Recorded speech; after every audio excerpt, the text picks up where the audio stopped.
नमस्कार विद्यार्थी आणि पालक मित्रांनो, मी किशोर कारसेकर स्टुडंट्स हेल्पलाईन सेंटर मध्ये आपलं सर्वांचं स्वागत आहे. तर लास्ट व्हिडिओमध्ये आपण एक महत्त्वाचं इम्पॉर्टंट अपडेट घेतलं, ते म्हणजे प्रोव्हिजनल मेरिट लिस्ट बाबत. आणि या प्रोव्हिजनल मेरिट लिस्ट नंतर किंवा त्याच्या अगोदर आपल्याला अजून एक नोटिफिकेशन आहे रिवाइज शेड्यूलचं. त्या रिवाइज शेड्यूल मध्ये बरेच विद्यार्थी पालक या ठिकाणी आज बऱ्याच विद्यार्थी पालकांचा फोन आला की आम्हाला चॉईस फिलिंग करायची. तर लक्षात घ्या, सर्व विद्यार्थी पालकांना आपण अगोदरच क्लिअर केलं होतं, जोपर्यंत आपला सीट मॅट्रिक्स येत नाहीये, जोपर्यंत आपला प्रोव्हिजनल मेरिट लिस्ट येत नाहीये, तोपर्यंत आपण या ठिकाणी कुठल्याच विद्यार्थ्याची चॉईस फिलिंग करणार नाहीये. भले टाइम ड्युरेशन कमी आहे, काउन्सिलिंगसाठी विद्यार्थी आहेत बरेच, पण तरी पण एक ऑफिशियल आणि ऑथेंटिक गोष्टी जोपर्यंत आपल्या डिस्प्ले होत नाहीत वेबसाईटवर, तोपर्यंत आपण या प्रोसेसच्या भानगडीत पडत नसतो, की जेणेकरून एखाद्या सीट मॅट्रिक्स मध्ये नंबर ऑफ कॉलेजेस बऱ्याच वेळेस वाढून येतात, काही कॉलेजचं अप्रुव्हल मिळत नाही. तर अशा आधी आपण इन्फॉर्मेशन कलेक्ट करतो, मगच आपण चॉईस फिलिंगला या ठिकाणी प्राधान्य देत असतो. तर या सीट मॅट्रिक्स अनुसार सुद्धा पाहिलं असता बऱ्याच कॉलेजेसमध्ये या ठिकाणी सीट वाढ झालेली आहे, काही नवीन कॉलेजेस आले आहेत. याबद्दल मी तुम्हाला नेक्स्ट व्हिडिओमध्ये डिटेल इन्फॉर्मेशन देणार आहे. तत्पूर्वी जोही या ठिकाणी न्यू शेड्यूल आहे, तर लक्षात घ्या 6 तारखेला हा शेड्यूल आलाय, म्हणजे या ठिकाणी 9 ते 10 वाजताचा हा या ठिकाणाचा शेड्यूल आहे. या शेड्यूल मध्ये जेही आपला फर्स्ट राऊंड आहे for MBBS and BDS, cap round for MBBS and BDS, यामध्ये या राऊंडची जी सुरुवात आहे हे आपल्याला publication of provisional merit list हे 6 तारखेला या ठिकाणी डिस्प्ले होणार आहे. हे ऑलरेडी डिस्प्ले झाले मिडनाईटला. नेक्स्ट आहे आपला या ठिकाणी सीट मॅट्रिक्स. सीट मॅट्रिक्स त्याच्या अगोदरच या ठिकाणी आपल्याला अवेलेबल झाला आहे. सीट मॅट्रिक्स म्हणजे यावर्षी किती कॉलेजेस पार्टिसिपेट करत आहेत, एकंदरीत त्या कॉलेजची संख्या, सीट इनटेक किती आहे, कॅटेगरी वाईज डिस्ट्रीब्युशन कसं आहे, किंवा यावर्षी कुठलं नवीन कॉलेज आलं आहे का, याबद्दल पूर्ण डिटेल इन्फॉर्मेशन सीट मॅट्रिक्स मध्ये अवेलेबल करून देण्यात आलाय आहे. नेक्स्ट आहे आपल्याला online filling of preference form, जे की आपण म्हणू शकतो की मेडिकल कॉलेजची निवड. याच्यामध्ये गव्हर्नमेंट कॉलेजची निवड कशी करायची, सेमी गव्हर्नमेंट कॉलेजची निवड करत असताना कुठला पॅरामीटर लक्षात घ्यायचे, या इन डिटेल इन्फॉर्मेशन मी तुम्हाला उद्याच्या व्हिडिओमध्ये देणार आहे, की जेणेकरून आपल्या एसएमएल रँक अनुसार, आपल्या नीटच्या स्कोर अनुसार आपल्याला बेस्ट ऑफ बेस्ट कॉलेज कसं मिळू शकतं याबद्दल डिटेल इन्फॉर्मेशन दिली जाणार आहे.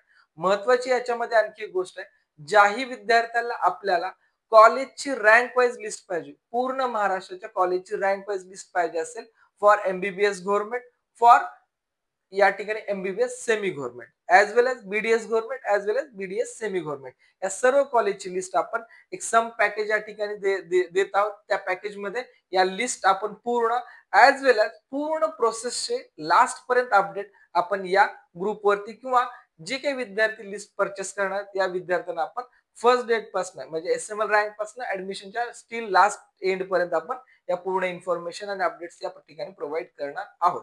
मेनली यामध्ये अजून एक पार्ट आहे, की या ठिकाणी विद्यार्थ्यांना चॉईस फिलिंग 8 तारखेपासून 11 तारखेपर्यंत करायचे आहे. आणि 8 ते 11 झाल्यानंतर जोही आपल्या पहिल्या राऊंडची, म्हणजे पहिल्या राऊंडला विद्यार्थ्याला कोणतं कॉलेज मिळणार आहे याबद्दल आपल्याला 13 तारखेला या ठिकाणी क्लिअर इन्फॉर्मेशन मिळून जाईल.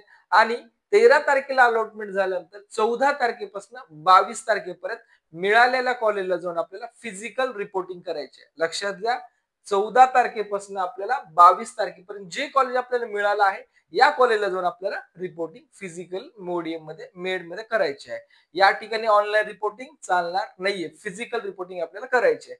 ठीक आहे. यानंतर जर पाहिलं असता तर विद्यार्थ्याला कन्फ्युजन होईल की मग या ठिकाणी एमबीबीएस बीडीएस ची प्रोसेस सुरुवात झाली आहे, तर आमचे मार्क्स कमी आहेत, तर आम्ही या ठिकाणी चॉईस फिलिंग करू शकतो का एमबीबीएस बीडीएस साठी? तर यस, मेक शुअर आपण जरी एमबीबीएस बीडीएस ची चॉईस फिलिंग करायची असेल डेफिनेटली करू शकतात, नो प्रॉब्लेम त्यासाठी.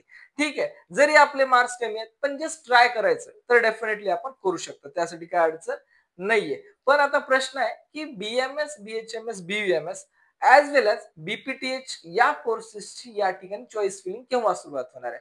तर या ठिकाणी आपण जर पूर्ण शेड्यूल व्यवस्थित आहोत, तर शेड्यूल फॉर द ग्रुप बी, लक्षात घ्या, ग्रुप ए मध्ये एमबीबीएस बीडीएस, ग्रुप बी मध्ये आपलं बीएमएस, बीएचएमएस, बीयूएमएस, आणि ग्रुप सी मध्ये बीएनवायएस, बीपीटीएच, बीओटीएच, बीएसएलपी आणि बी अँड ओ या ठिकाणी आपल्याला देण्यात आलं. तर या जे काही शेड्यूल्स आहेत, या शेड्यूलचं या ठिकाणी अपडेट ज्याही वेळेस आपल्याला डबल ए ट्रिपल सी म्हणजे सेंट्रल काउन्सिलिंग या ठिकाणी चालू होईल, त्या वेळेस आपल्याला या शेड्यूल बद्दल डिक्लेरेशन मिळणार आहे. सध्याच्या स्थितीला लक्षात घ्या, फक्त आणि फक्त एमबीबीएस बीडीएस या प्रोसेसला सुरुवात झाली आहे किंवा या प्रोसेसच्या चॉईस फिलिंगला सुरुवात झाली आहे. बीएमएस किंवा अदर दॅन कोर्सेसचा या ठिकाणी काही संबंध नाहीये. जरी यदा कदाचित एखाद्या विद्यार्थ्याला कमी मार्क आहेत, इच्छा आहेत एमबीबीएस बीडीएस चॉईस फिलिंग करायचे, तर डेफिनेटली आपण चॉईस फिलिंग करू शकतात. ठीक आहे. तर या व्हिडिओच्या माध्यमातून तुम्हाला इन डिटेल शेड्यूल बद्दल सुद्धा इन्फॉर्मेशन देण्यात आली आहे. नेक्स्ट व्हिडिओमध्ये आपण लक्षात घ्या, जेही यावर्षी seat matrix according new colleges आहेत याबद्दल आपण माहिती घेणार आहोत, जेणेकरून आपल्याला जरी एखाद्या विद्यार्थी थोडक्यात एखादं कॉलेज जात असेल तर आपल्या न्यू कॉलेजच्या सीट इनटेकमुळे हे कॉलेज सुद्धा आपल्याला मिळायचे चान्सेस वाढू शकतात. तर त्या अकॉर्डिंग आपण नेक्स्ट व्हिडिओमध्ये इन डिटेल इन्फॉर्मेशन घेऊयात.